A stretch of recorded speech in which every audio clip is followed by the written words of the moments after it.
go.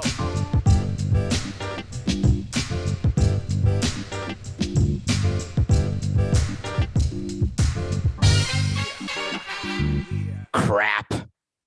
Nothing personal. Word of the day. Good morning. It's Monday, February 7th, 2022. And the word of the day is crap. Craps. Crappy. It described a lot of the things from the sports weekend. Coke and I were having a heated discussion about what the word of the day should be today because enough happened during the weekend. We could talk NFL. We could talk Pro Bowl. We could talk the NHL All-Star Game. We could talk the fight. We could talk coaching changes. We could talk MLB Lockout. And Coca said it's all a bunch of crap. So that's our word of the day. Can you believe what it would be like to have a city like Las Vegas where you can host all of those things in one weekend? Everything that happened in Vegas. We could have talked about the movie, Coca. That's what we should have reviewed today. What happens in Vegas with Ashton Kutcher. I really like that movie. And Cameron Diaz, when they got married with Lake Bell, I think is in that movie. But I have to address the Pro Bowl because I was so angry with myself yesterday. I spent the entire day heading into 3 o'clock. My day started very early, as they all do. I ran a good 7 miles on Sunday morning, Coca. Not really a long run, but long enough. Showered, started reading, started watching a movie. It's 8:20 in the morning. And I said, and I was done with all that already, as you know, Coca. And I said, I am not watching the Pro Bowl today. I know it starts at 3 p.m., but I may watch a little basketball. I'm going to watch other things and read, whatever I'm going to do. I'm not watching it. I don't care. When it's in Hawaii, I was a little more interested because I liked seeing Hawaii. Made me feel warm during winter. So the clock is ticking.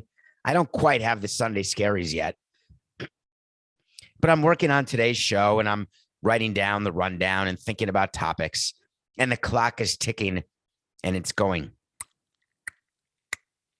It's 1:30. And I say to myself, you've got this, David. You're not going to watch the Pro Bowl. 2:45. No problem. I'm going to start a movie.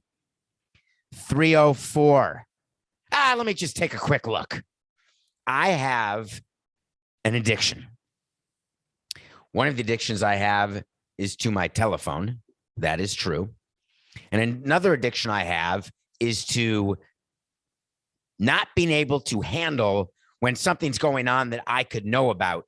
I'm the guy who told you the story of going all the way to the post office before the letter could get given to my individual post office in New York, before it would go to the postman to go to the apartment to get sorted to tell me whether I passed the bar back in 1993, the New York State bar. I went to the post office and found and got the letter and saw that I'd passed. I'm that guy. If someone knows something, I want to know it. If something's going on, I want to see it. So I turned on the Pro Bowl. 2 minutes later, I turned it off. I had seen a 4th and 15 you can get after a kickoff. And if you don't get it, you give up the ball. And then the other team has the ball and they can score. And I was wondering whether people actually bet on the Pro Bowl and what's the line and what's the over-under. I saw that it was -1 AFC, 62.5 over-under. I said, of course, this game goes over because did anyone know the rules? And then I put it on Twitter and I got called out and I'm okay with it. Coca called me out for tweeting about the Pro Bowl, the fact that I turned it off after 2 minutes and I couldn't stand it anymore. And Coca said, listen, why did you turn it on? Number one. Number two, it's the highest rated All-Star game of any sport. Yeah. Number three. What was number three, Coca? I don't think you had a number three. I don't think you needed number three. The reason why the Pro Bowl exists as it does is that ESPN pays for it and you watch it. You don't watch it for fantasy. Maybe you're gambling on it. Maybe no matter what the stakes are, you just want to watch people tackle each other playing football. But guess what? They're not tackling each other. It was two-hand touch. It was embarrassing. The players didn't care. Nobody cared.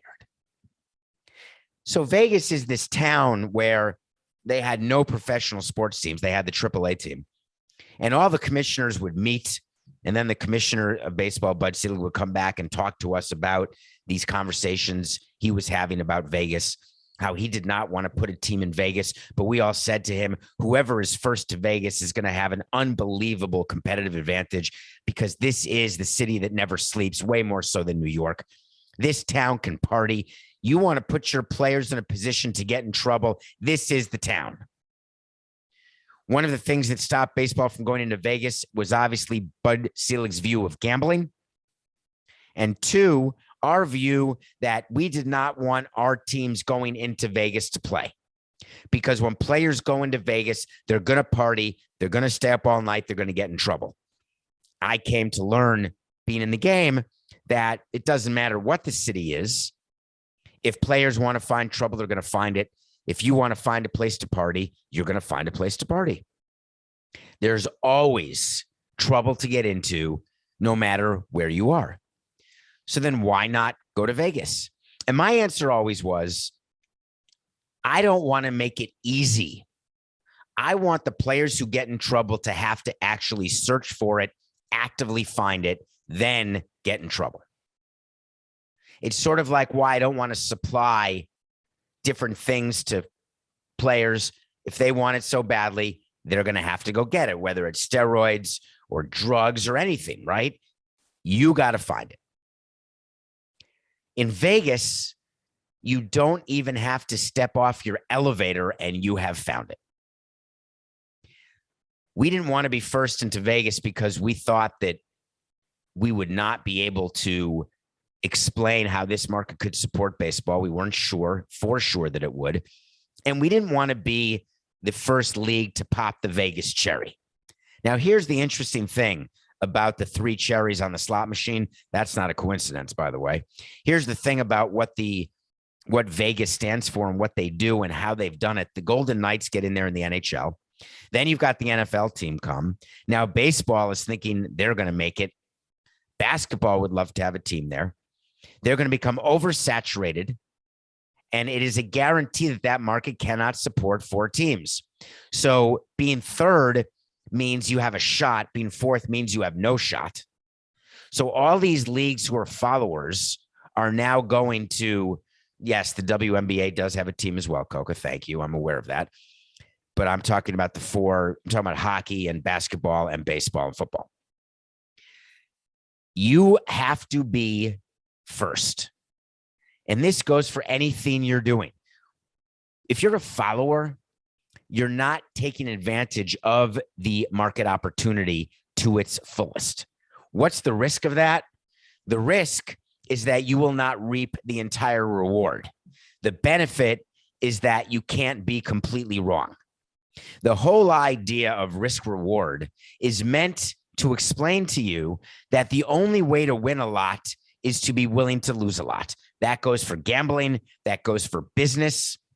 People have a mistaken belief that that's the same as the expression, why do the rich get richer? The rich don't always get richer. They can sometimes get very poor. But the fact is, you need money to make money. And that's not the only example of this. How many times have you gone to ask for a job or apply to a job and you say, hey, you don't have the right experience? Well, how do I get experience if you don't hire me? Not my problem. Go get the experience, then come back. How do I get rich? If to get rich, I have to be rich. These are all legitimate questions that you then go back to your risk reward analysis. You put it into your Sylvester McMonkey McBean calculator and you figure out what position you're going to take. And Major League Baseball said, here's what we're going to do. We're going to hold off on Vegas and see how it goes. Wait till we get some distance from the Bud Selig commissionership. Football says, nah, we're good. Of course they do. So I did watch the Pro Bowl. It was unwatchable. I'm totally embarrassed about it. Vegas is just an unbelievable city. You know, it's one of my favorites.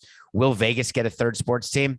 Not an official way to see, because they will. And once they do, it almost guarantees, right, that you are going to have a situation on a weekly basis like what we're seeing in Vegas, where players are getting arrested. Did you read about the Saints all-pro wide receiver, Alvin Kamara? Did you read about the fact that he's a running back and not a wide receiver? Not sure if you read that fact. That's a little known fact that Kamara is a running back, not a wide receiver. So he's out Saturday night at a club in Vegas, which is what players do. They do it the night before a game that matters. The night before a Pro Bowl, they'll go all night long, Lionel Richie, no problem. So he gets arrested outside a nightclub for assault, battery, beat someone up, got beaten up. We don't know what. They let him go. He plays in the Pro Bowl, and then he gets arrested right after the Pro Bowl because he's properly identified. And someone says, hey, it's that guy who's not getting tackled. He's the one. So he's still in Vegas. If you go Google the amount of players getting arrested in Vegas, you can maybe understand why some leagues are reticent to put a team there. And then you realize that, hey, if the money's right, they'll do anything. So speaking of money, there's been some action this weekend, a lot of action on the MLB Lockout. So here is Monday, February 7th, 2022, the lockout update in Major League Baseball. Dun, da, da, da. Do we have music that we can play? Do you have like a button in this great CBS-led production where you would press a button, Coca, and it would be dun, da, da, da. Max Scherzer has spoken. Oh. Max Scherzer's agent is Scott Boras. The players decided that this was the weekend that they were going to go public. They've had some smatterings and patterings of interviews and comments throughout the pendency of the lockout. But this weekend, they said it's time. Who let the dogs out? Who? Why did this happen? Major League Baseball owners got together and said, we're going to ask for the mediator to get called in, the federal national mediator. We told you on yesterday's show or Friday's show or Thursday's show that the players union was going to say no, and that the owners were then going to release a statement about how disappointing it is that the players said no. The players are going to release a statement saying how disappointing it is that the owners want mediation and they don't want to do a deal. Bing, bang, tick, tick, boom. That's what happened this weekend. What I didn't expect was an onslaught of player tweets. And I just want to get one to you in case you don't follow me at David P. Samson on Twitter. If you do, you saw this, but I want to go into a little detail. Max Scherzer, New York. Do you remember what team he's on? Coca, do you? He signed right before the deadline, the lockout. Come on, everybody. Max Scherzer is a New York Met. In New York, we don't need mediation, he said. Why not, Max? You've got one hell of a pitching repertoire, but your legal acumen leaves something to be desired. So let's hear what you have to say about this. We don't need mediation because what we are offering to MLB is fair for both sides. We want a system where threshold and penalties don't function as caps. He's talking about the competitive balance threshold. Allows younger players to realize more of their market value. That's called free agency. Makes service time manipulation a thing of the past. We'll manipulate service every day, every year, and there's nothing you can do about it. And eliminate tanking as a winning strategy. This is too good, Coca. Let's just take it one at a time here, if you don't mind. If tanking weren't a winning strategy, then teams wouldn't do it. Do you get that? Tanking is a winning strategy. Therefore, why would you want to eliminate that? Are players actually going to think that owners are actually going to do something that has a chance to make them win fewer games? But I'll move past that. Service time manipulation. How many of you in your businesses do not get manipulated by your boss? How many of you work for people who say, your expense account, do whatever you want. You want to fly first class, you're in. Hey, we need you to cover that story. You'll be flying coach seat 84B. What do you mean you're flying us to the Philippines in economy to film Survivor? It's Survivor. I want to be in business class or first class. What do you mean that you don't want me driving all the way to that meeting and you're not going to pay me the right reimbursement? But there's a law about how much gas gets repaid for. Do you get where I'm going here, folks? Businesses, that's what they do. They try to make more money by giving you less money. If you have incentives that you can hit, that's great. But they're going to make it hard to hit them just to the point where it stops benefiting them. They're not going to incentivize you not to sell if you're in sales, but they're going to incentivize you just a little enough so that you will sell and make as little as possible. Everything that's manufactured. Have you opened a bag of frickin' chips recently? I've got a pet peeve, Coca. We've actually never talked about this. The amount of air in a bag of chips makes me sick. I'm all excited. I pop it open. Boom. There's 17 chips in it. On top of that, it's 1,000 calories, not per serving. So I have to do the math. But I'm thinking I got a full bag and I got a quarter of a bag. The price sure as hell didn't go down, just the volume. The point here, Coca, is that service time manipulation is done for the sole reason of getting an employee to give more to the employer over a larger period of time for fewer dollars. Oh my God, Macaulay Culkin. That's impossible that any employer would ever do that.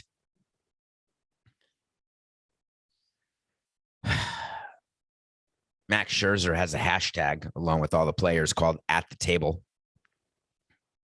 All these players came out. You had like 7 players, and it was followed up by an article early this morning where Andrew Miller gave an interview. Andrew Miller is a free agent pitcher.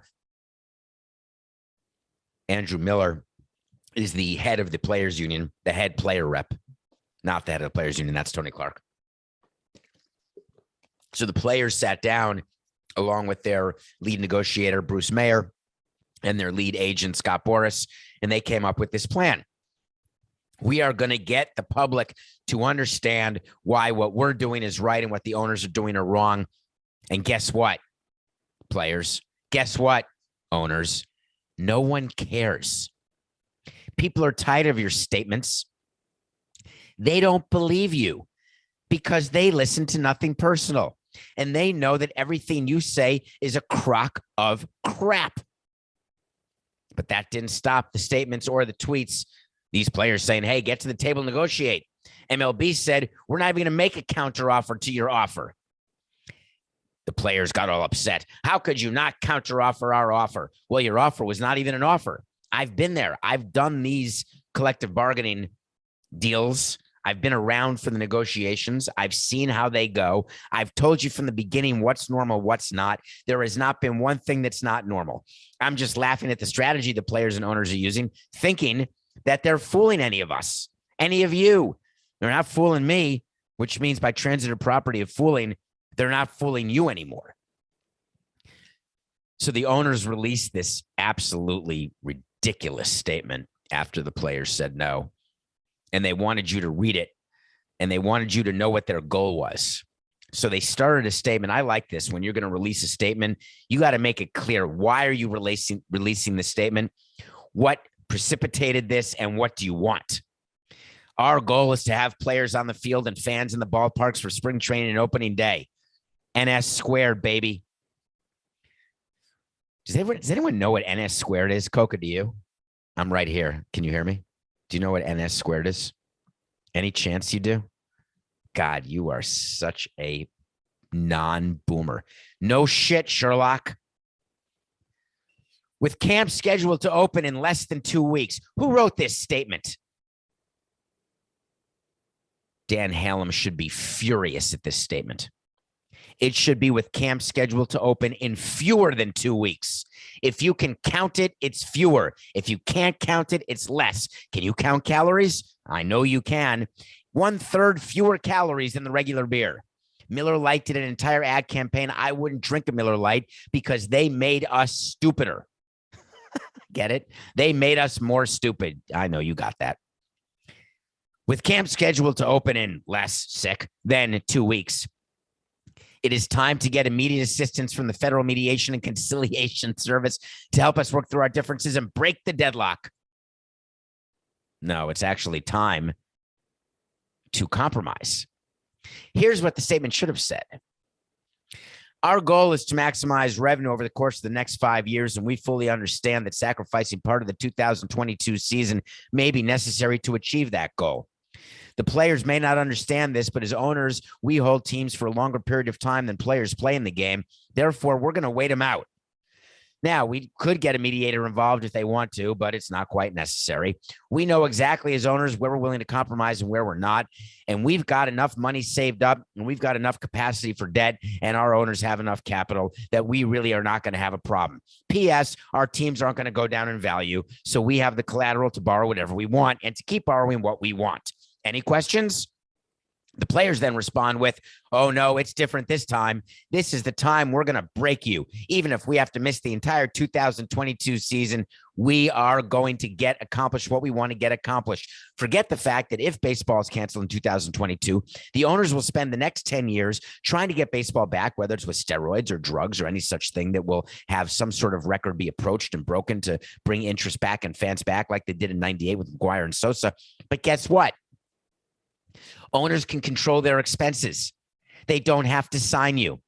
All of you people making $50 million, good luck. You're going to keep getting that contract. But all the other people in the union that you're so worried about protecting, we're going to take a little piece of you 1 year at a time until it's made right. Do you know that the players know this? Because this comes up in meetings. The players are very aware that they have to break before the owners. The players are very aware that the owners will have the final say in what's in the CBA because they hold all the cards. When it comes to leverage, if you don't have it, you fake it till you make it, unless you're dealing with another side who knows that you can never make it, no matter how long you fake it. Now, does this lead to fans being upset? Yes, it does. Does it lead to the MLBPA putting out a statement the way MLB did and saying it's outrageous? We stand ready to bargain and negotiate, blah, blah, blah. Who cares? Yes, it does. Where does this end? What's next? Well, today's February 7th. Spring training is supposed to start in 9 days. Here's a spoiler alert. Spring training is not starting on time. Here's another spoiler alert, folks. Neither's opening day. Opening day will not be March 31st because the players are not in any rush to give in any way just to make sure that opening day happens on March 31st. Because opening day will happen. It just won't be that day. So lawyers are busy all over. They're busy in Major League Baseball, that's for sure. Extremely busy in the NFL. The Brian Flores lawsuit is really something. We're going to talk later in the show after the break about what's going on in Houston. But we got to talk about Daniel Snyder first. I was not willing to go to break on the first Monday of the second week of February without talking about Daniel Snyder, because I'm not sure that I made my point clearly enough last week when the Washington Skenadoodles, Skedaddles were called before Congress. 6 employees testified, talking about the workplace misconduct, the harassment, etc. Listen to the show last week on that topic.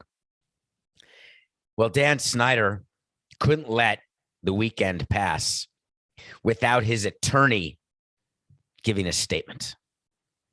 I like this. Do you know how many times I had an attorney give a statement for me in 18 years? Get ready, because you don't need fingers and toes.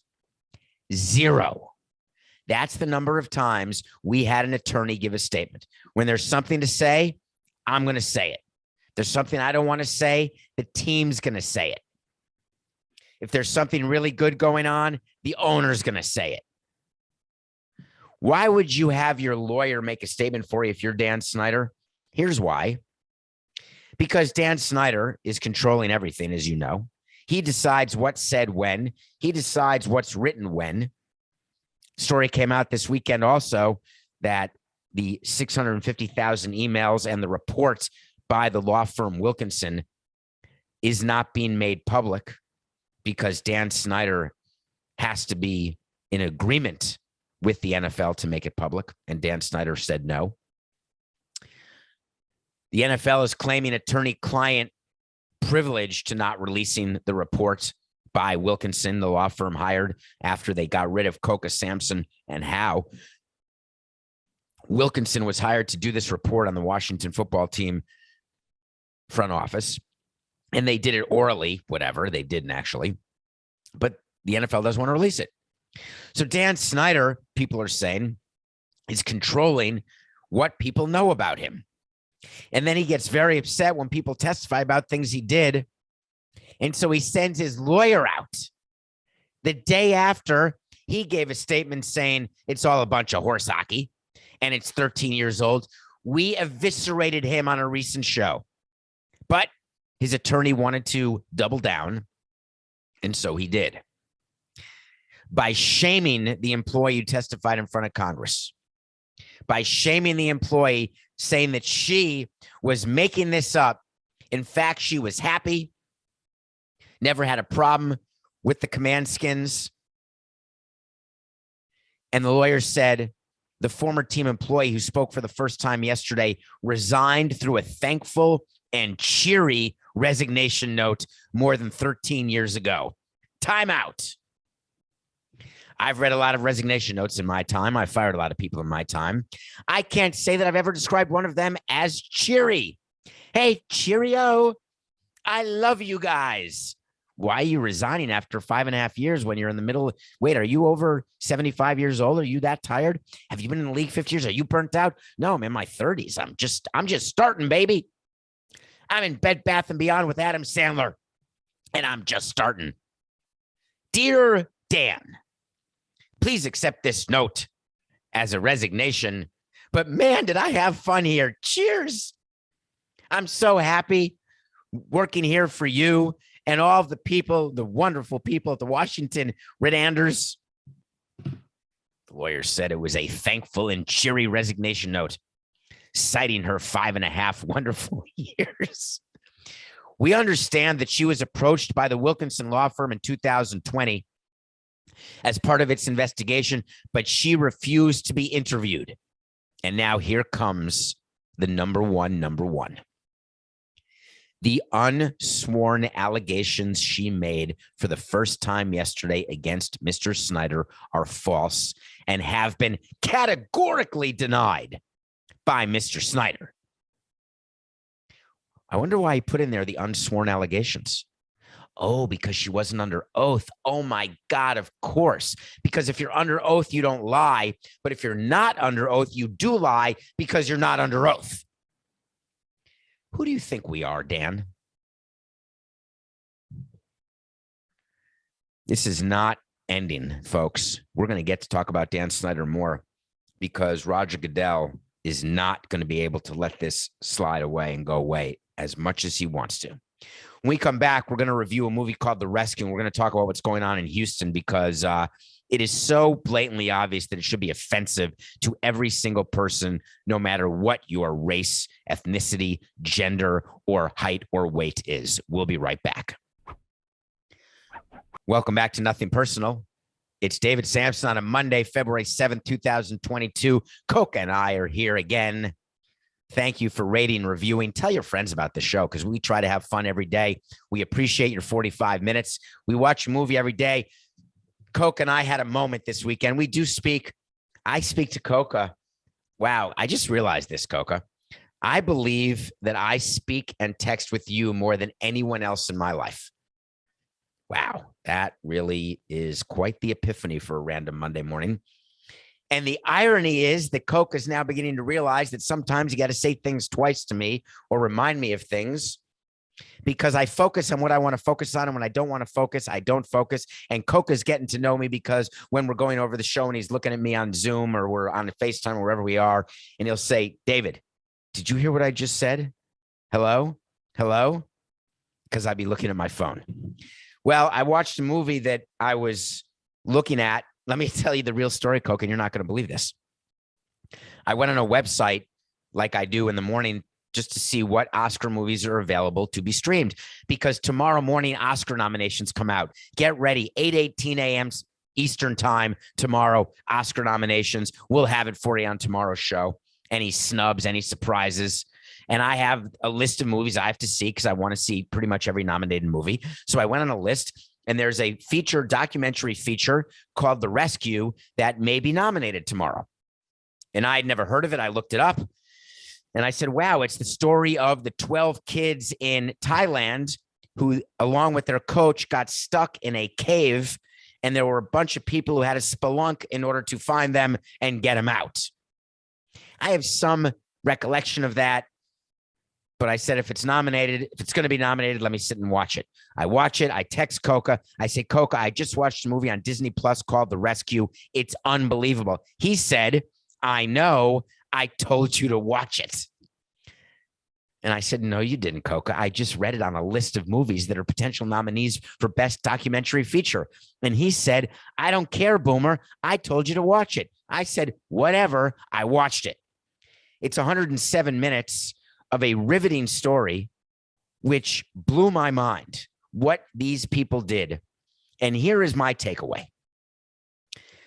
I don't get why there's war unless you care about land, religion, power, and money. And that is a macro concept for people in government to consider. But on a micro basis, down in the weeds amongst people, I gotta believe that there's somewhere, some little angle where we can have that love seep up. And I sound like such a sap, but the number of countries who sent people who are professional cave divers to Thailand to rescue these 12 little footballers, they were all kids, 12 years old or whatever, and their coach, who were stuck in a cave for 14 days in the middle of monsoon season where they were about to be stranded for months, if not dead. The story of the rescue is mind-boggling. The cooperation that takes place is inspiring. It makes you wonder, how is there so much hatred in the world when people can get together and do something for the greater good? Check out The Rescue. All right, let's go to nothing personal pick of the day, if you don't mind, Coca, because I want to gloat just a tiny bit. We had the Jazz -5 over the Nets Friday night. My God, was that an easy winner? You're an easy winner. You got a song. That's Philip Bailey, folks. We're 17-13, Jazz -5 over the Nets. We got the Heat 5.5 over the Wizards tonight. A lot going on in these four teams. Let's talk about it for 1 second, if you don't mind, Coca. First, let's talk about the Nets. The Nets have lost 70 in a row. They're without Kevin Durant, who's hurt. Kyrie Irving only plays road games. James Harden has another hamstring injury. James Harden is rumored to be traded to the Philadelphia 76ers for Ben Simmons, who's lost about $20 million in salary because he won't play for a team where they have an MVP in Joel Embiid. The team that was built, the process you were meant to trust, is bearing fruit without one of the main pillars of the process. So wouldn't it make sense to trade Harden, who may want to leave Brooklyn, may not want to leave Brooklyn, could sign a $220 million extension, may not? I have a little message to you, Mr. Nets owner. Get rid of Harden as fast as you can. He's not a winner, will never be a winner, can't win. If the Sixers are willing to give you Ben Simmons for James Harden, you're trading one problem for another, but someone else's problem is always better than the one you have. Now, you may say the grass isn't always greener. Wouldn't you want to live with the devil you know? Well, when you've lived with the devil you know for long enough, maybe it's time to try a different devil. The Nets' Big Three experiment. Yes, they win games when all three players play. When's that going to happen? How many years will it take? How many breaths will you take? Every breath that you take is a losing breath.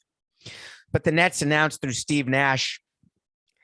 Steve Nash had a quote. David Samson's Wait to See from the Nothing Personal with David Samson podcast is going to come true because we are not trading James Harden before the February 10th trade deadline. Thank you, Steve. We're not going to take credit for 3 days, but there's no way. There's no way that Harden gets traded. Then we've got the Wizards, who are getting 5.5 from the Heat tonight. I don't often see what happened this weekend with the Wizards, so I just wanted to point it out to you. There's a mutiny going on in Washington right now. They started off playing well. Now they're not good at all. And there are players who are talking very publicly, including Montrezl Harrell, about their team, about their lack of effort, about their lack of performance. They're angry. And that when you run a team, when you see players, it's one thing when players go public against the front office. But when players are going public against each other, it's over. The Wizards have a serious, serious problem. All right, before we get to the next subject, we have a little bit of breaking news that I wanted to point out because this is happening right now, and I want to explain why, if Coca has said this to me right. The Labor Secretary, Marty Walsh, that's the cabinet member, Marty Walsh, has communicated to Major League Baseball a willingness to get involved with baseball's ongoing lockout. The reason why this is significant is that, do you remember when Bill Clinton got involved in 94, 95? It's not that it's going to be helpful or not helpful, but this is all coordinated by MLB. MLB, we have connections at the highest of places in the cabinet in Washington, direct line to the president, direct line to cabinet members, whether it's Treasury or Labor. There is a thought that having the Labor Secretary involved or a federal mediator or any sort of federal participation is meant to put pressure on players. That's what owners think. You're not going to fool Bruce Meyer. This is the wrong year to do that. I appreciate that the Labor Secretary has communicated a willingness to get involved, but mark my words, word's going to come out of this breaking news update. He was contacted by baseball to reach out and offer to help, leaving out the first part, of course, because that's not good PR for baseball, and that makes it look disingenuous. But now MLB gets to say, hey, look, we wanted mediation. The players said no. Now the Labor Secretary wants to get involved. Are you going to say no to that? That's just pressure from owners. Okay. Thank you for that breaking news. That's pretty cool, Coca. All right. I want to talk about what's going on deep in the heart of Texas because I'm calling it out. Wait to see is when he tell you something's going to happen. And then when it does, we revisit it. And we're different than other shows. If you're new to the show and we looked at January numbers and last week's numbers, there's new people every day. So thank you. We will revisit when we're wrong too. I promise you that because I'm wrong. Here's where I'm not wrong. Lovie Smith will be the new coach of the Houston Texans. Lovie Smith is black. The Houston Texans said that Brian Flores was a finalist for the job. They wanted to hire the former quarterback with no experience, Josh McCown. They couldn't hire him because he's white. McCown. Sorry, Coca. They couldn't hire him because he had no experience and he was white. And the NFL got involved and said, hey, you're not doing that. Try again. Brian Flores? No, we're not doing that. Try again. How about the guy right on your staff? How about getting a double word score in Scrabble? One of the things that came out in Brian Flores' lawsuit is when you're a black coach, you don't get a second chance. Well, how about giving another chance to Lovie Smith? Lovie Smith may be one of the worst coaches of all time. I think his record is like 25-60 or something. Remember he coached the Chicago Bears? Does anyone remember how bad he was as a head coach? It doesn't mean he's not a good coordinator. It doesn't mean he's not going to be a head coach again. Joe Torre was a terrible manager until he got to the Yankees, and now he's in the Hall of Fame. I'm all about second chances, third chances. I'm not about hiring someone where you are doing it for a very specific purpose. It is critical that the NFL shows that they are hiring minority coaches. So the Dolphins hire a guy who's being described as identifying as multiracial, which I don't know what the hell that means, Coca. Your race is your race, right? He has one black parent, one white parent. Guess what? He's a Yelly, the new coach for the Dolphins. He's got very little experience, but the Dolphins haven't hired a coach with experience since Dave Wannstedt, like in 2000. So it's a great hire. Good luck with the Dolphins. But that was an important hire for football. But now they got to go again. Texans. Lovie Smith doesn't have a chance. He wasn't even in consideration. A finalist. He was never even a candidate. All of a sudden, Lovie Smith is not just a candidate, but he's the favorite to be the head coach. A guy who went 25-63 in 7 seasons.